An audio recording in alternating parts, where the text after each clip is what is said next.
Bonjour et bienvenue dans une nouvelle vidéo de cybersécurité d'après le blog Cocomelon. Donc ici, on va essayer de voir comment faire une persistance à partir de l'économisateur d'écran de Windows. Donc bonjour passionnés de cybersécurité et de hackers blancs. Donc cet article en fait c'est la deuxième partie de la série d'articles sur les techniques et astuces de persistance sur des logiciels malveillants sous Windows. Donc la persistance, comme je l'ai déjà expliqué dans la première vidéo, c'est le fait que même quand on redémarre l'ordinateur ou la session utilisateur, on a toujours notre programme malveillant ou tout autre programme qui est persistant. Donc aujourd'hui, on va écrire sur le résultat des propres recherches de la personne à son blog sur une astuce de persistance pour abuser l'économisateur d'écran. Donc ça, c'est une technique qui était souvent utilisée par une certaine époque. On utilisait beaucoup les économisateurs d'écran dans les années 90, quand on avait les écrans avec des tubes cathodites, pour éviter que l'écran s'abîme avec les images fixes. Alors, les communicateurs d'écran sont des programmes qui s'exécutent après une configuration d'inactivité d'utilisateur. Donc au bout de N minutes ou de N secondes, on aura des images qui bougent sur tout l'écran. Donc cette fonctionnalité de Windows est connue pour être utilisée de manière abusive par des acteurs malveillants comme méthode de persistance.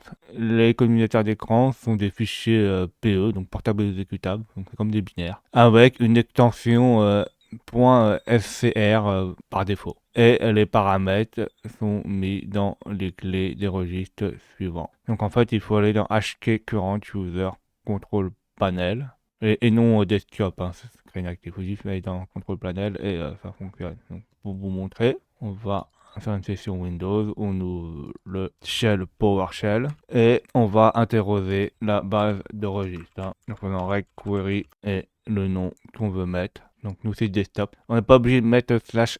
Le /s, en fait, c'est la récursivité. En fait, il va voir dans les autres noms de la base de registre s'il y a d'autres variables dedans. On fait entrer. Donc là, on voit tout dans le répertoire courant de la base de registre, à l'entrée courante de la base de registre, on voit toutes les entrées avec leurs variables. Donc ici, ce qui nous intéresse, c'est que pour activer les communicateurs d'écran, il faut regarder Screen Active et que c'est bien 1. Donc là, on voit qu'il est bien 1. On a d'autres clés qui sont intéressantes, c'est le Screen Save Timeout qui définit au bout de combien de temps il est activé. Donc le délai d'inactivité de l'utilisateur avant l'acquisition du communicateurs d'écran en secondes. Et on a le SCRNSave Hack qui définit le chemin d'application exécuté. Alors, pour voir ceci là, il faut activer les communicateurs d'écran sur notre Windows. Donc, vous allez ici, vous tapez Screen Saver et vous allez sur Modifier écran de veille. Vous choisissez un écran de veille au hasard, par exemple ruban. Le délai là, vous le laissez à une valeur connue, par exemple 1 minute. Vous faites appliquer et OK. Et on réinterroge la base de registre avec la bonne clé. Et là, on voit que par exemple, le Screen Save Timeout est bien mis à 60 secondes pour 1 minute. Et le scrnsave.x, là, il pointe vers le chemin où c'est mis les fichiers pour mettre l'animation de l'économisateur d'écran. Donc là, on peut faire un exemple pratique. Donc nous, on a en fait une fausse charge utile de malware qui est la même que précédente, qui fait juste popper une message box avec le message méo méo. Là, il faut le compiler. Donc là, on a notre message méo méo là qui fait juste une message box qui affiche méo méo. Et on va la compiler. Donc pour la compiler, il faut ouvrir un terminal où il y a le code source. On va le compiler donc avec les bons drapeaux en statique, etc. Donc là, on compile. Normalement, on a un fichier qui s'appelle hack.exe, donc il est bien là. Il faut bien vérifier que sur notre machine là, il s'exécute. Donc là, on a bien le fichier hack.exe. On clique 2 fois. Alors, si vous avez ce message-là, vous faites exécuter quand même. Et là, on a le méo là qui s'exécute. Copier. Et on va coller ceci là sur le bureau. On clique dessus, bon, ça fonctionne, pas de problème. Donc là, comme on a dit, on a bien notre fichier en hack.exe. Il faut l'enregistrer dans un dossier. Donc nous, on l'a enregistré sur le bureau, pas forcément sur le dossier partagé, parce que nous, on n'a pas forcément un dossier partagé. Alors, il faut le mettre sur le bureau ou dans un endroit où on garde une persistance. Pas par exemple, il faut éviter de le mettre dans un répertoire temporaire, sinon ça ne sera pas persistant. Donc ce sera pas le bon but. Là, il faut créer un script. Donc si c'est pas vraiment un script, c'est un fichier en C++ qui crée les clés de registre et qui exécute le programme hack.exe lorsque l'utilisateur est inactif pendant 10 secondes. Donc ça, on va voir ça. Donc là, on a notre fichier perfx. Là, on a une fonction qui va comparer les clés de registre et regarde si elles existent ou pas. Et suivant la valeur, si elles existent ou pas, on va les créer ou pas. Alors, le plus intéressant, c'est ici. Ça, c'est à partir du chemin où on va exécuter notre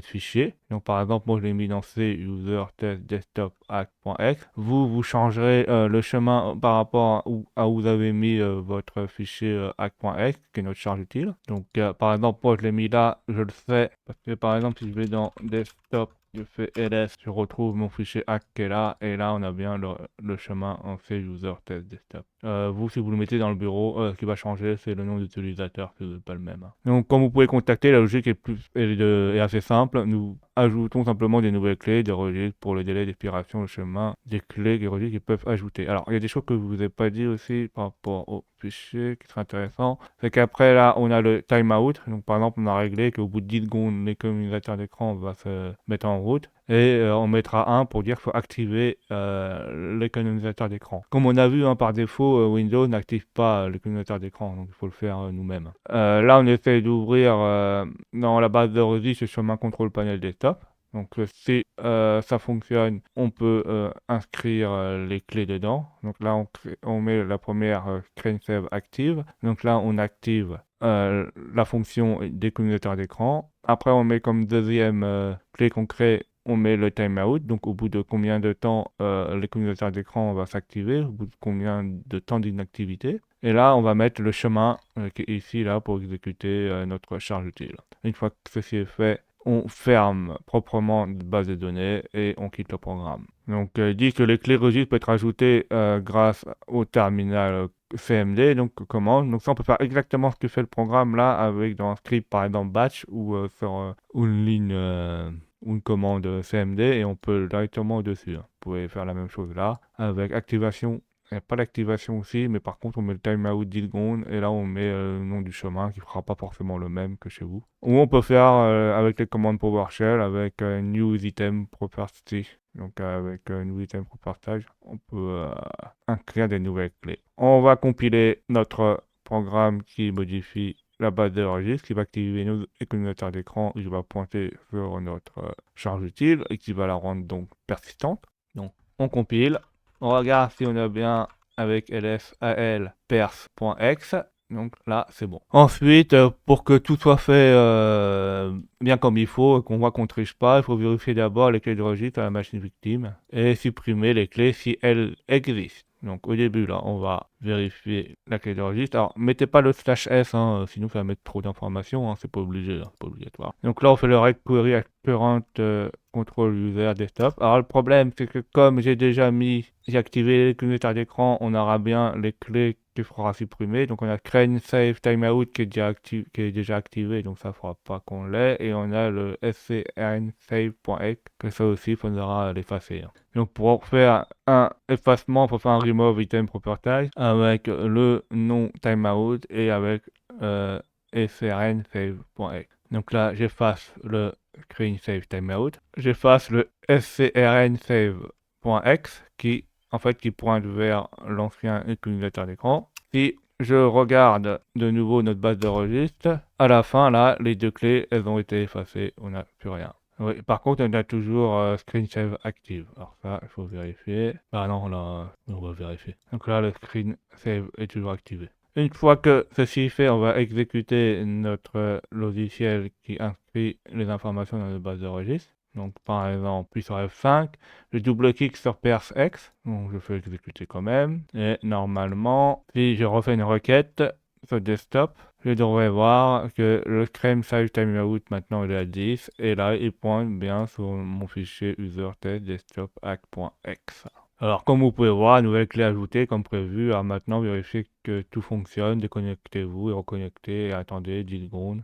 Ou juste, en fait, 10 secondes d'inactivité sans rien faire et on devrait avoir le méo, tout fonctionne parfaitement. Donc, on va vérifier, on va faire ça. Donc, nous dit de nous déconnecter. Donc, on clique sur le menu démarrer, on clique sur le bonhomme et on fait se déconnecter. On attend que ça se déconnecte là. Et on clique une fois et on fait se connecter. On attend 10 secondes sans activité. Et là, on voit que l'économisateur d'écran s'est mis en route et notre charge utile a été activée. Alors 10 secondes, hein, c'est assez court plutôt.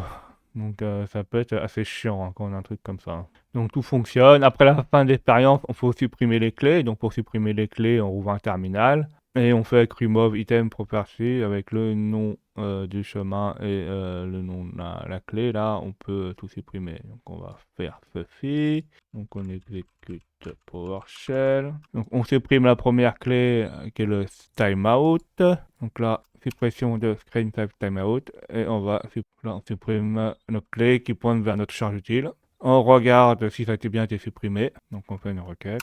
Et là, on voit qu'à la fin, on a ni le timeout, ni l'endroit où ça pointe vers notre utilisateur d'écran. Donc, la conclusion, c'est que le problème avec le status de la persistance est que la session se termine lorsque l'utilisateur revient et que le système n'est pas inactif. Alors oui, ça c'est un problème. Après, c'est pas forcément un problème parce qu'on peut lui dire par exemple, d'injecter sa charge utile dans notre trade ou de le mettre ailleurs. Hein. Ça, vous pouvez voir les anciennes vidéos sur comment injecter.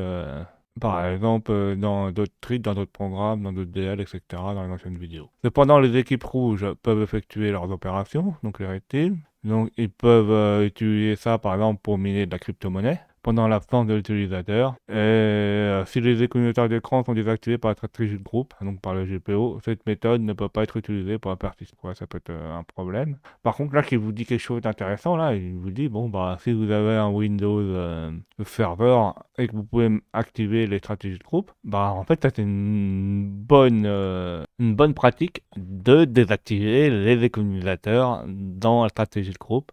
Ça, déjà, ça pourra renforcer la sécurité dans certains cas. Parce que ça peut être un vecteur d'attaque. Vous pouvez également empêcher l'exécution du SCR, le fichier à partir d'emplacements non standards. Oui, on peut, en fait, ce qui veut dire, c'est qu'on peut créer d'autres stratégies de groupe qui empêchent l'exécution du SCRC dans des emplacements non standards où, par exemple, l'utilisateur standard peut écrire. Comme ça, parce que là, ce qu'on a fait là, c'est qu'on n'a pas été obligé d'élever nos privilèges pour faire cette méthode-là. Donc cette astuce est utilisée par les logiciels Gather, Turla, APT dans la nature. Donc il y a plusieurs acteurs malveillants, comme on a dit, qui utilisent ce genre de problème. Alors là, ce que je vous ai fait voir, c'est des exemples pratiques à des fins pédagogiques uniquement. C'est pas pour faire des bêtises ou des choses illégales, c'est juste pour apprendre comment créer de la persistance à partir de certains logiciels.